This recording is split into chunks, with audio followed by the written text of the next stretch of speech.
वो दिशा हिल गई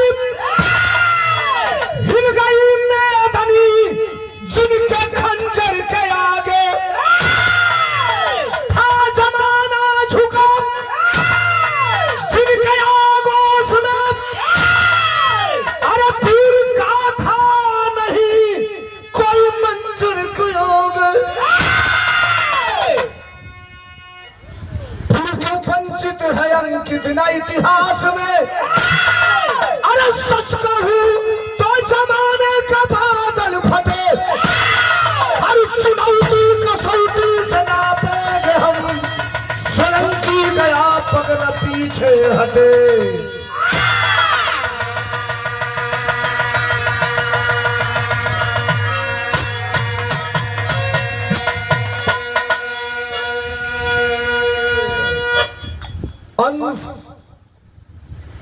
कंस्ट्रक्शन दिनेश यादव जेसीबी मालिक, सर्वा मऊ प्रधान पद के प्रत्याशी अजीत यादव समाजवादी, गाना अखिलेश के दीवाने। बिरहा के अंत में एक लाइन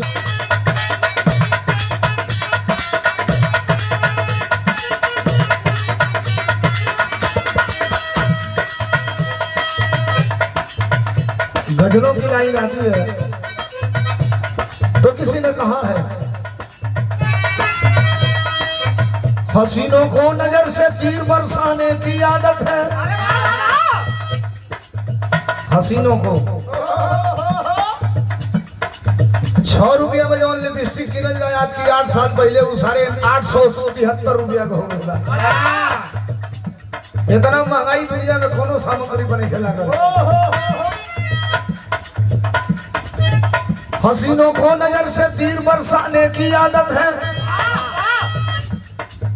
अदा वो नाच की तलवार चमकाने की आदत है,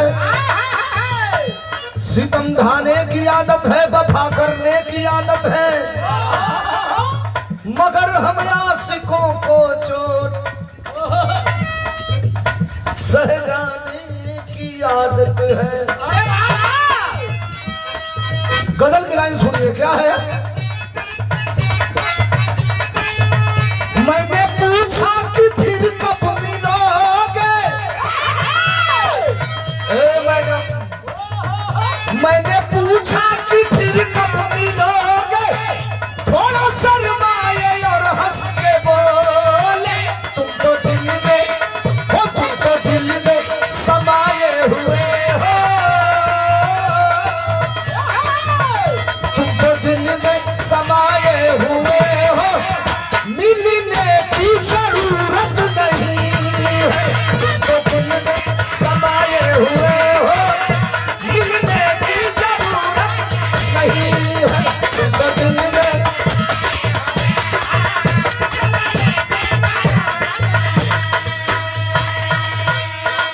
भैया भैया साहब लोग के वीर तनी बैठल बिरहा के सुनत हो, ईमानदारी से बात है, तनी से बैठ के बस मिजाज बना ली। हेलो नौजवानों, उठ बैठ ना हो। बिरहा के कैसे बहादुर की बात कर रहा हूं, किसका? जिनके तेगा से यंकार पर से, जिनके तेगा से यंकार पर से, जिनका पौरुष का कोई ना जोड़ा, मोहबा के सानी बड़े थे, वो पीर मोहबा के सानी बड़े थे, रथ पे रहती थी दुर्गा भवानी।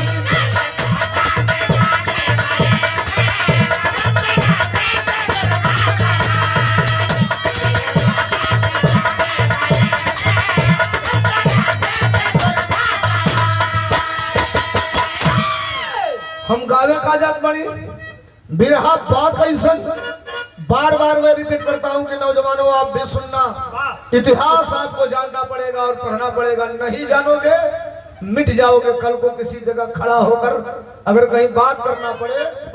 अच्छा, नया जनरेशन के अगर नौका लइकन से जो भाई 5 में 3 नेतनी गरीब आवा एक से पूछल जाए बाबू ढेबरी बुझेला ढेबरी तो खट देना गूगल पे सर्च करियो तो व्हाट इज ढेबरी गूगल के बुझे में ना करी ढेबरी माने दिया होला जो माटी के पहले आवे पूछल जाए बेटा बताओ वंचन जाने ले वंचन जोने खटिया का वंचन ढील हो जाला उ खटिया पीछे में बहिर हो जाले। हमारे के यहाँ पूर्वांचल में देवरिया गोरखपुर में के घोचा ही खटिया कहल जाला। अब आपके यहाँ जवन बोलल जात होखे लइकन से पूछल ला कि वंचन बुझेला तो गूगल पर सर्च बढ़िया सा पहले माई काकी बाजारी जा सा गुरहिया लकठा ले आवो सा गुरहिया जिलेबी ले आवो सा घरे छोट लइका रहा सा तो लइकन खातिर करधन खरीद के ले आवो सा डाड़ा डाड़ा जेके कहल जाला हर छोटका लइकन के पहिनावल जा बात बढ़ जाए। शुरुआत हमरे बिरहा को हो बात हो कैसन बिरहा हो कैसन सुनिएगा ईमानदारी से कैसे मास्टर।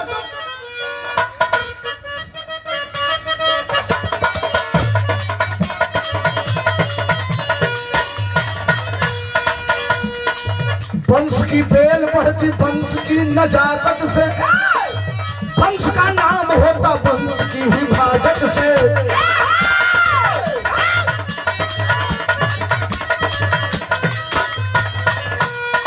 माटी महोबा की दुनिया में जानी जाती है आल्हा रुदल की जन्मभूमि कही जाती है।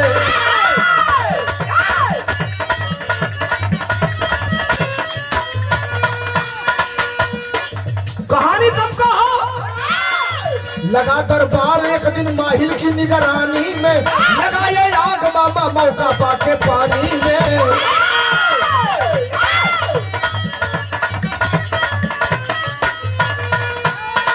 कहते पीर खुद को शर्म नहीं आती है अरे कपूतो तेरे बाप का जो खाती है।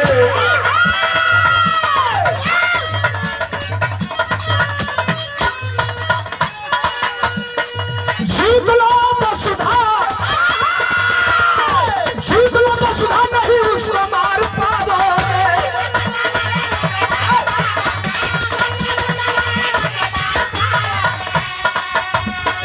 कदम जो रखे मानो गढ़ में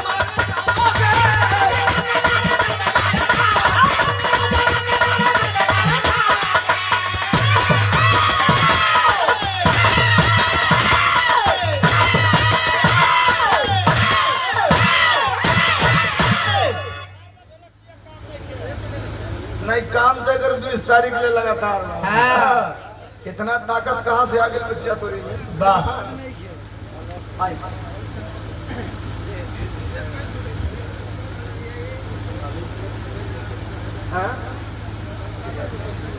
आनंद यादव जेसीबी मालिक की तरफ से ये सुंदर पुष्पहार देकर के सम्मानित किया गया। धन्यवाद थैंक यू बहुत बहुत धन्यवाद आप भाई लोगों के बहुत नमस्कार। सुनिए बात को ये आनंद भैया की तरफ से 500 रुपया का पुरस्कार देकर के सम्मानित किया गया। भैया के चरणों में बहुत बहुत धन्यवाद बहुत बहुत नमस्कार। आप सब बाबू लोगों का नमस्ते प्रणाम बहुत धन्यवाद। महोबा का रहे वाला सुनिएगा दो जवान दोनों भाई सगे भाई एक का नाम आल्हा एक का नाम रूबल। एक दिन के बाद हम महोबा में दरबार लगल हो और दोनों भाई आल्हा रुदल का एंट्री भइल हो। फिल्म देखते हैं आप सामाजिक स्तर पर 2-3 चीजें तो प्रचलित हो गई है। हम अभी आपसे पूछे महाभारत की लड़ाई कितने दिन चली लोग नहीं बताएंगे। अभी पूछे कि उर्फी जावेद का आज का ड्रेस किस कलर का था। वो नया हीरोइन आई है देश में उर्फी जावेद कपड़ा से मोहब्बत ना हो भैया। कहियो गोभी का पत्ता पहिरी कहियो टमाटर चिपकाई कहियो बैगन बारे उर्फी जावेद ओकर भाई आगे तो खुरपी जावेद देखो जेम्स वाह वाह सारी कहां दुनिया जाई भगवान मालिक हो। महोबा का रहे वाला तू कबीर नाम आल्हा या रुदल। एक दिन महोबा में दरबार सजल है दोनों भाई का एंट्री भई रही से जनता एकदम तरतर तरतर तरतर तरतर ताली बजावल चालू कइलस। मामा माहिल वही में बैठल रहला खड़ा भइल कहले रुका लो ई ताली के बजावल है तो पूरा जनता हाथ उठा दियलस। तब मामा माहिल कहला कि काहे खातिर तलिया बजावला हलो चार अपनी खड़ा भइल कहन मर्दवा हमरे इलाका का हमरे घर परिवार का लइका ई वीर हवा सा जहां गइला सा लड़ाई जीत गइला सा मर्द हवा सा इलाका में बढ़िया पहलवान बढ़िया लड़वैया बढ़िया गवैया होला तो इलाका के लोगन का सम्मान बढ़ेला। मामा माहिल खड़ा होके कहला कि तोहन लोग के दोनों वीर लगत हवा सा, ये तो ले आधार उतन गरज पड़लन, कलम तो के वीर ना दिखाई दे थई जा। मामा माहिल कहना कि तोहन दोनों जैसन फड़ुआ ते धरती पर आज ले हम देखल ही ना है। निकलना तलवार मारम गर्दन से काट के गर्दन फुटबॉल जैसन गरगनाट होता दूर चल गई।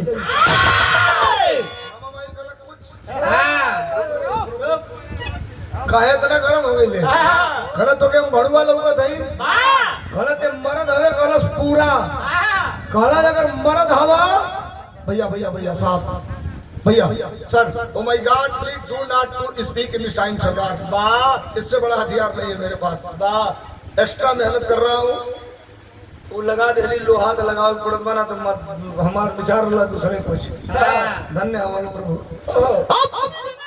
मामा माहिल कहना अगर मर्द हवा तो तारे बाप का गर्दन काट के मालो घर का रहे वाला कैया राजा लेके चल गई। अब बरगद के पेड़ में तोरे बाप का गर्दनवा या बहिन में टंगले हो। अरे सारे मर्द हवे तो अपने बाप का बदला ले ले रहते तब हम जल्दी किते मर्द हवे आये तने ना तारे बाप का गर्दनवा काट के लेके गई और तुम्हारे बाप का धड़ पूरा शरीरिया यही महोबा में कोल्हू में डाल के पेरवा दिहलस। तुम्हारे माई का नौलखा हार लेके चल गई। तू ससुर बड़का मरद मरद हवा लगल बात का चोट। दोनों भाइयों के तत्काल यूं टर्न हो गए और दोनों भाई हाथ पकड़लन, हाथ पकड़ के भगल आइल हवा कहाँ अपने घर पर। जो ही घरवा इला देवला मतारी बैठ के अपने देवकुरी पर पूजा करत रहे बिरहा का तरज बदल गई। कौन तरज हमार सब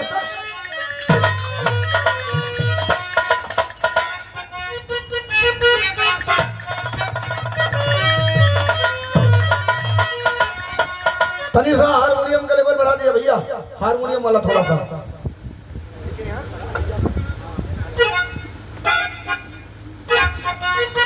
इस तरह से सुना लो। ताना मरले हवा मामा माहिल दोनों भाई भागल हवा अपने घरे आई हवन। ए रुचि तीन तरह का तरज होले गीत। एक गीत हवा में उड़े वाली, एक गीत धरती पर रेंगे वाली, और एक गीत घर के अंदर घुसे वाली।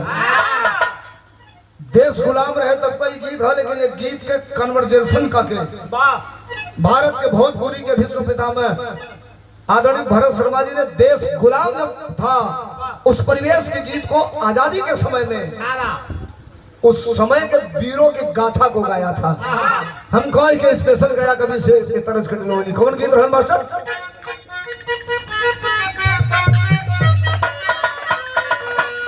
गीत में के खौलत खून रहल नस नस में, अरे खौलत खून रहल नस नस में, अरे देख के गुलामी, अरे देख के गुलामी जवानी पाकल मोछिया पर आइल कुंवर के, जवानी पाकल मोछिया पर आइल कुंवर के।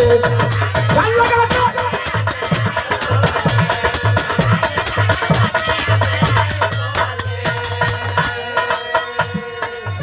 मामा माइल कहला कि तू ने सारे मरद होकबा भाई अपने बाप का बदला लेबा। दोनों भाई भागल हवा आइल हवा कहा आइल हवा, अरे खौले तो खुला बात खाबू उतल के,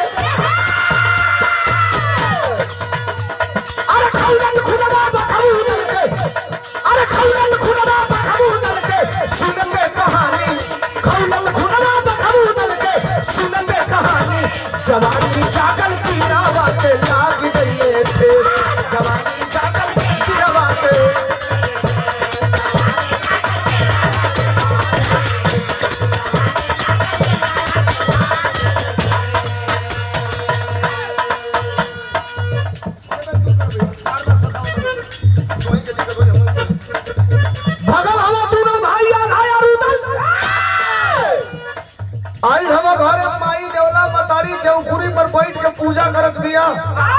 दोनों भाई आके खड़ा भइल, माई का नजर खुलल, ए बेटवा कहाँ रहल हो? आल्हा तलवार निकलने हो, रुदन तलवार निकलने हो। और दोनों भाई कहना सम्मतारी, पहला सवाल हमारे सवाल का जवाब देना तो अपने तलवार से बने गर्दन काट ले। माई कहल बोल सवाल का है? तैयार है? कहना है माई बताओ हमारे बाप का हत्या कैसे भई? अगर हमारे बाप का हत्या भई तो कइल के?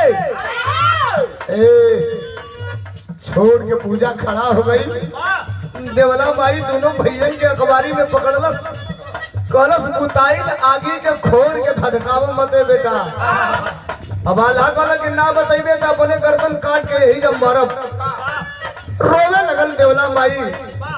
कहलस ले जब पूछ ले तो के बताओ नहीं रे बेटा।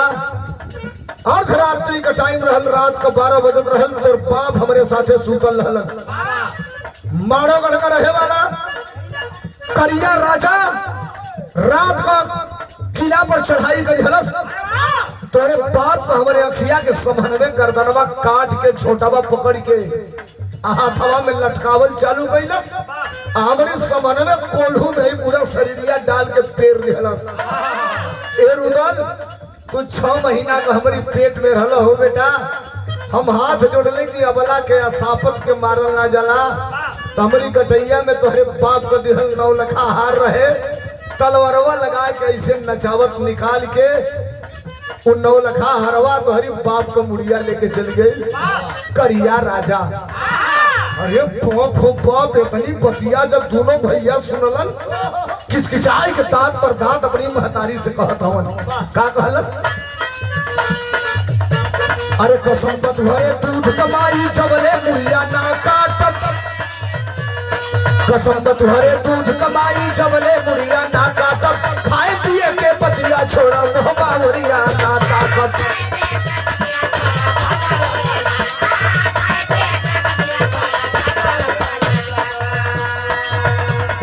कसम तुहरे दूध कमाई जबले मुड़िया ना काटत। खाए पिए के बतिया छोड़ा मोहबा मुड़िया ना ताकत। समसमात बेटा क्यों से है? समसमात बेटा चमचमात बेटा खींचे है ध्यान से परेशानी। चमचमात बेटा खींचे है ध्यान से परेशानी। जवानी जागल चौका वक्त भाग गई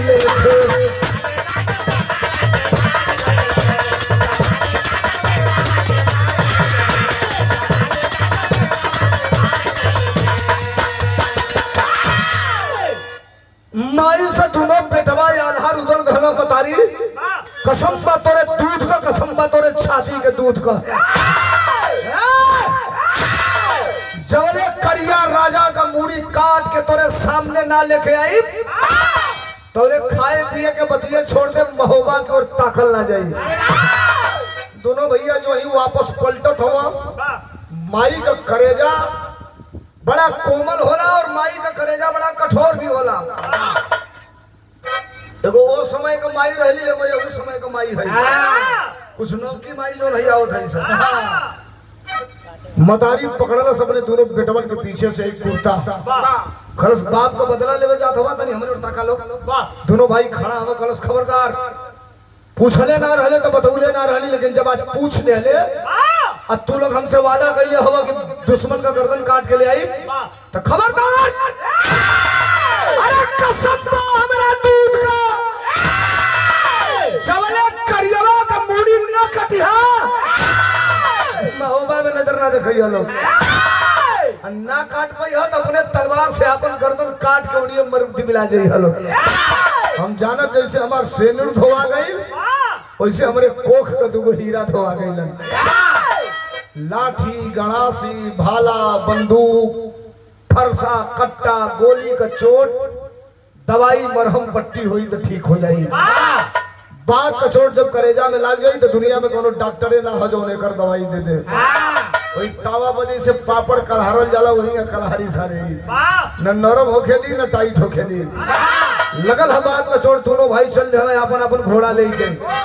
आल्हा रुदन तैयारी कही हम माड़ो बढ़का रुदन कहना भैया अगर ये भेष में चले जाई करियवा पहचान जाई मिशन फेल हो जाई। दोनों भाई भेष बदलने हलो बिरहा में तरज बदल गई। कौन तरज? हमारा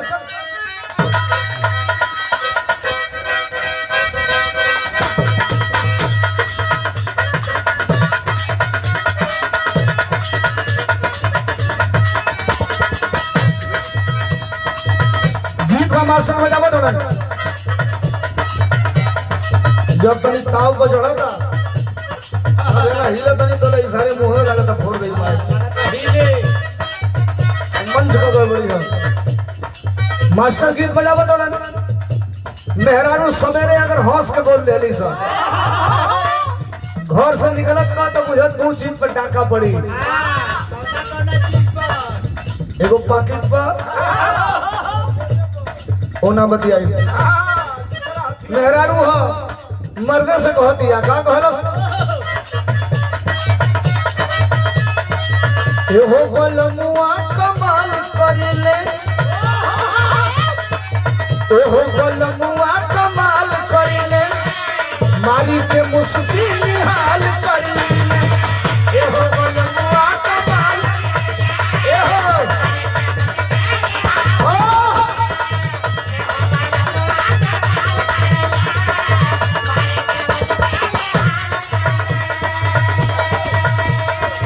ओहो बलमुआ कमाल करिले मारी के मुस्की निहाल करिले आरे रउआ के चुमा चाही राजा जी को महाल में राजा जी को महाल में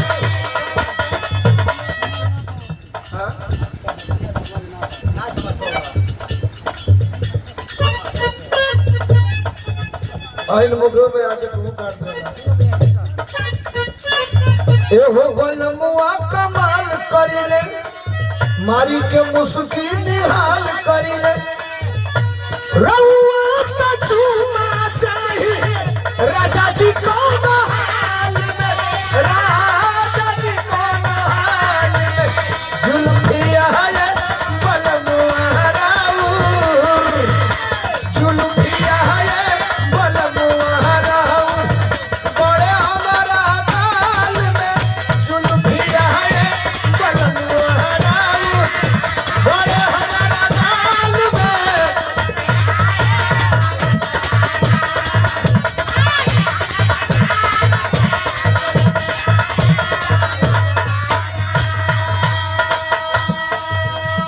और तनी बात के सुनो दोनों भाई आल है अरुदल चलत हम कहा मारो गढ़ का तैयारी कैले हम कैसे चलना मास्टर चलले सारंगी पत्तान कस के खजड़ी बजावत आलू शान कस के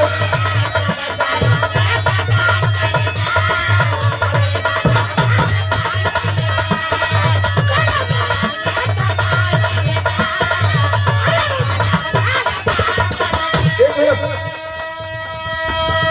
4 लाइन गाऊं चारों लाइन दिमाग में घुस गई तो मेरी कमाई है क्लाइमेट क्या है विरहा का जरा समझिएगा दोनों भाई आल्हा और उदल साधु का भेष बनाए हैं जोगी का भेष सरनी सितार कटई पर लटकाई के और दोनों भाई वही घोड़ा पर सवार होकर चलत हवन तब भाव लगल का मास्टर चलले सारंगी पत्तान कस के खजड़ी बजावत या निशान कस के टीका तीर कुंडी कई के सगिया के बाग में हो सगिया के बाग में पतनिया धधके रूम लगा अरे पतनिया धधके रूम लगा बदले के रात में धधके रूम लगा बदले के आग में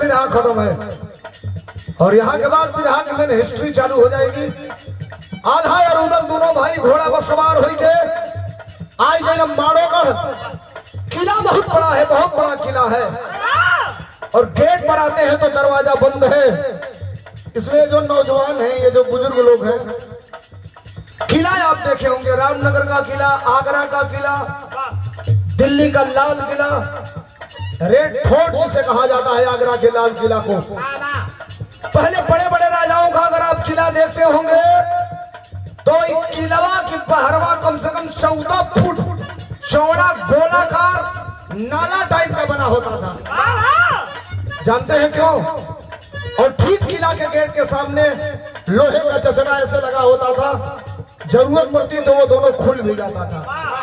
दुश्मन आक्रमण करता था तो पहले का राजा वही नलवा में खौलत तेल भरवाता सा और चचरवा हटवाता सा। घोड़ा से टाप के जो चल जाओ जो में गिरे कलहरा के मर जाओ। किसी भी किला में आप गए होंगे, लाल किला दिल्ली का या आगरा के लाल किला में गए होंगे, तो पहला गेट जो आप पार किए होंगे याद करिए, दूसरे गेट पे जाने के लिए ऐसे आपको मिलेगा रास्ता, ऐसे। वो क्यों रहता था दूसरे गेट पर?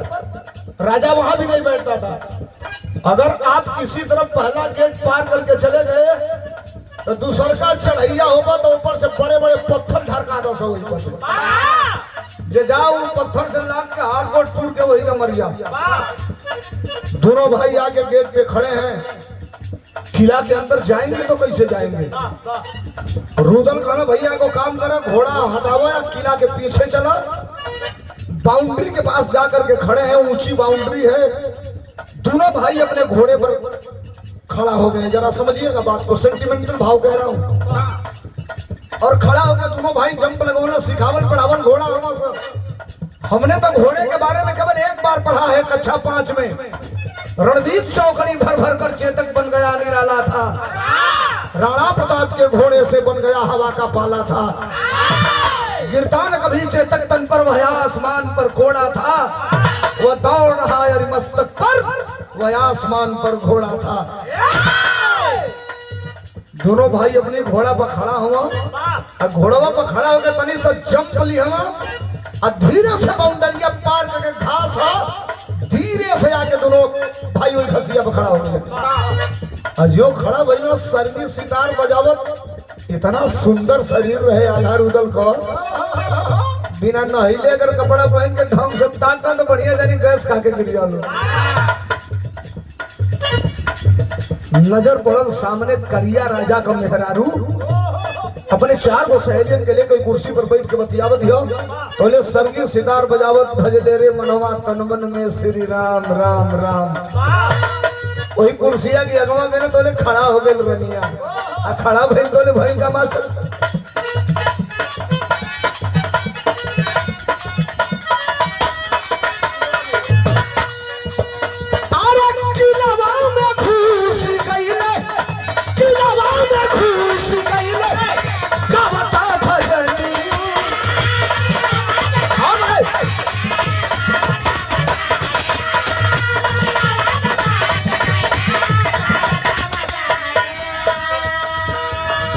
रानी का मान मोहलस, रानी का मान मोहलस, मोहनी रानी।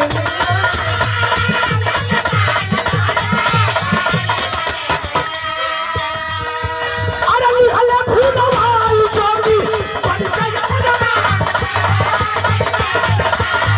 पगनिया खटके रूदल का, अरे पगनिया खटके रूदल का, बदले के हाथ में पगनिया खटके रूदल का, बदले के सामने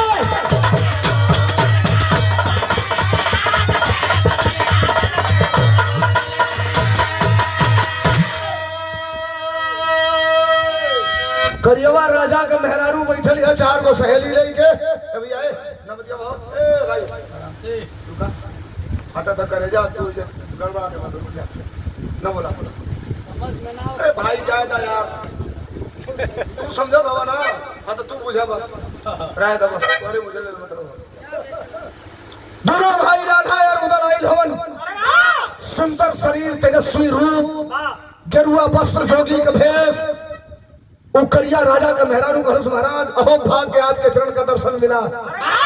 ए चटाई बिछोले हैं दोनों पर, एक चीज भुला गई, ओकरी दिमाग में बतिया गई ना कल कि दोनों घुसना से तो कैसे घुसना सा ये किलवा में अइला कैसे। ये महाराज बड़ा सुंदर शरीर है, कुछ भजन सुनाई।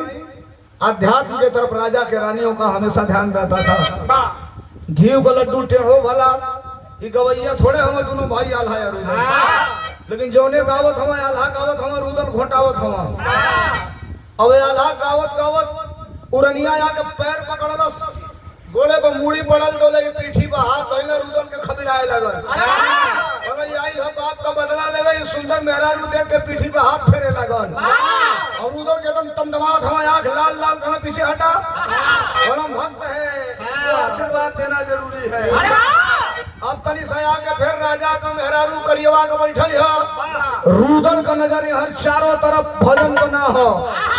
आल्हा गावत हवा ई कढ़ावत हवा तो ने रुदल का नजरिया चारों ओरिया देखो देख मेरे बाप का मुड़िया करियवा सारे कहां टंगले ह।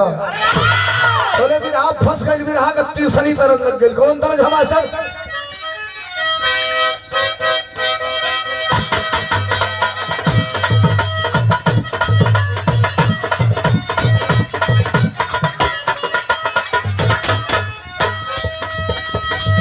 मेहरारू बहुत है मर्द से।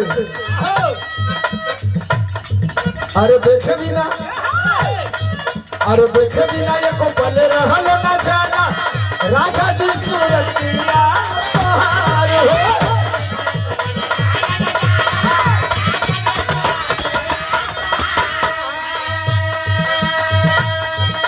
भीतरे भीतर भीतरे भीतर भीतरे भीतर गदगद रही सुन के मीठी मीठी बोलिया तोहार हो।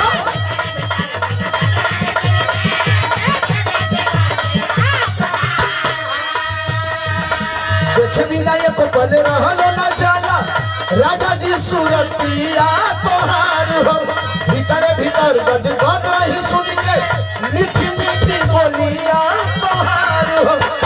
सुनते ताके झाके लगिला हमका बोलिए कौनता कौनता कौनता बिचारी बात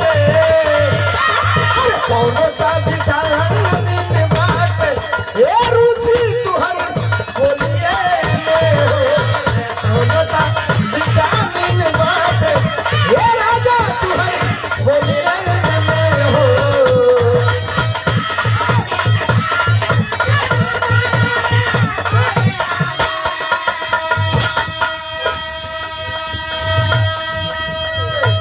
ये बबलू विश्वकर्मा है,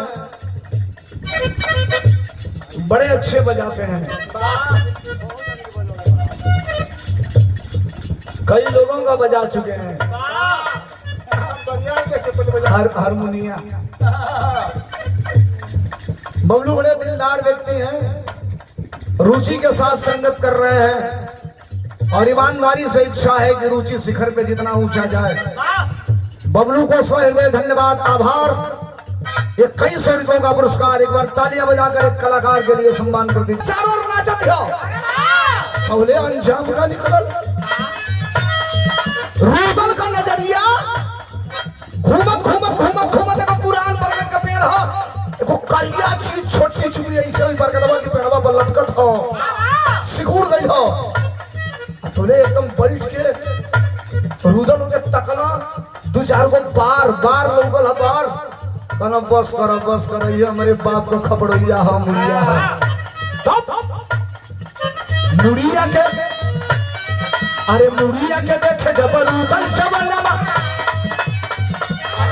अरे मुड़िया के देखे जबरूदल जवानमा पागल रहे पर के जान हो।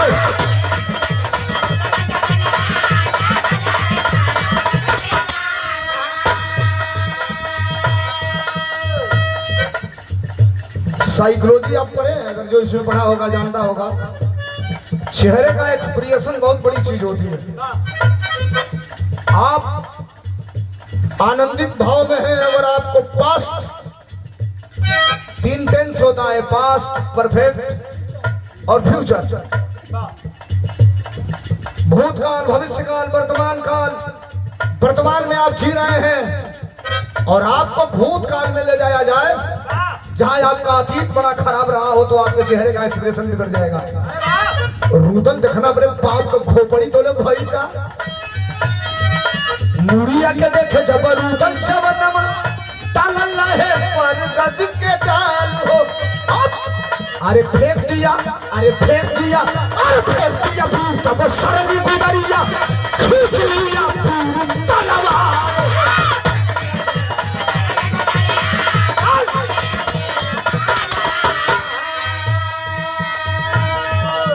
दादा आल्हा औरनिया का हाथ पकड़ के कहिया का साधु कहिया का जोगी लगना हाथ देखे तोरी करम में लिखल का बा मेहरारू श्रृंगार रस में हो गई मन रहू का पिघलल चालू हो गई तो रुदल गाना की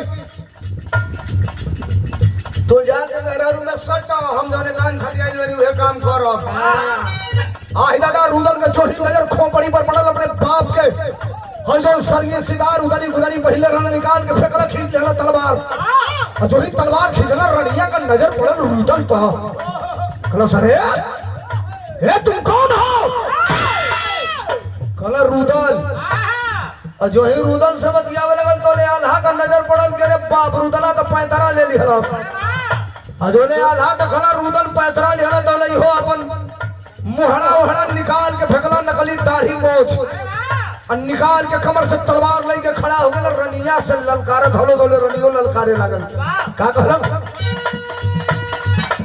अरे देखते तलवार लगल यहाँ पे रानी जी तवने घरिया में हमता महोबिया सरकार अरे हमता महोबिया सरकार मौलिया हई करिया सरदार मौलिया है करिया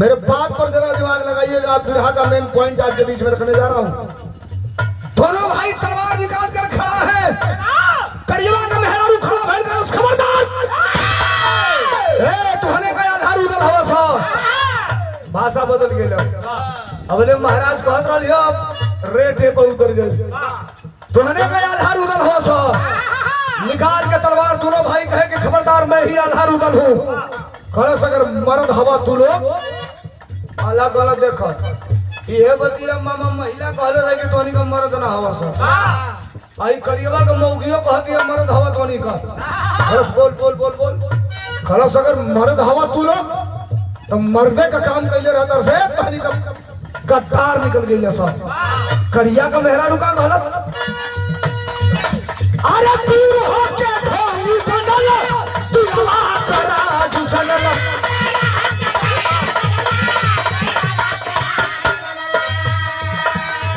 हल्ला लाला भैया या करता कहे नहीं बात फसला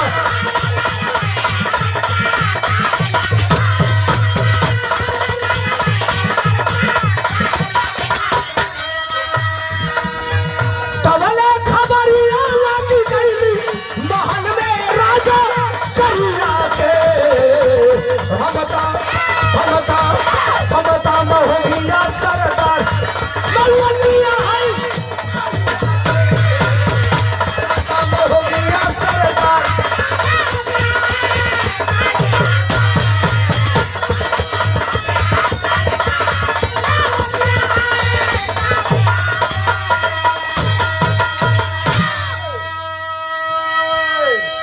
करियवा का मेहरारू रजवा का कहलस के अगर तुम लोग मर्द हो जाओ असली अपने बाप का पैदाइश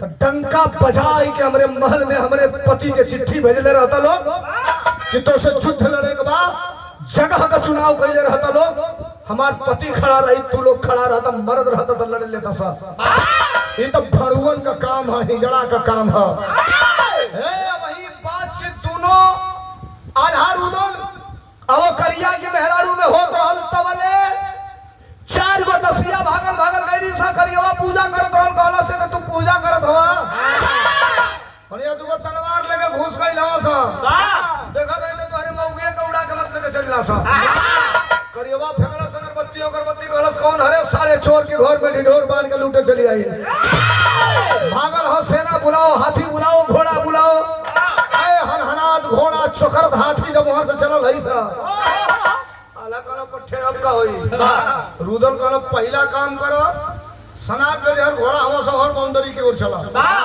आला काला ते भागे के कहत हवे काला युद्ध का नियम हो सामने वाला अगर मजबूत हो तो कुछ मिनट के लिए अपने आप को साइलेंट कर लेना चाहिए। भागल हलो फिर वही बाउंड्री पर कूदल हलो वही बाउंड्री से पार।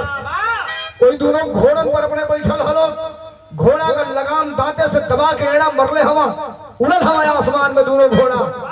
और आल्हा रुदन से कहना कि आखिरकार अब का होई। रुदन कहना घबराहट काहे बोला, हम बताई का होई। बिरहा का टेरी लग गई। कैसे मास्टर? कहना क्या चुकाई बे हम बापू का बदला, अरे चुकाई बे हम बापू का बदला। लाश पर लाश गिरी लसियन का ढेर लग गई, लाश पर लाश गिरी लसियन का ढेर लगई बे, चुकाई बे हम बापू का बदला। दू को काम बा। राजा को सामने से अगर लड़के नहीं जीता जा सकता तो राजा का हृदय और राजा का हौट, राजा का सम्मान, राजा के गेट के ऊपर, किला के गेट के ऊपर बना हुआ गुंबज होता है। तो आला कहला तब तो कहला सबसे पहले चलो वो करियवा का मार के पहले गुंबज तुरल जा। आला कहला मतलब तू पगलाई हो का, बिना मतलब के इनने समझ घुमईबा सारे मार दी, एक बाण हच दे उलट जाई दे।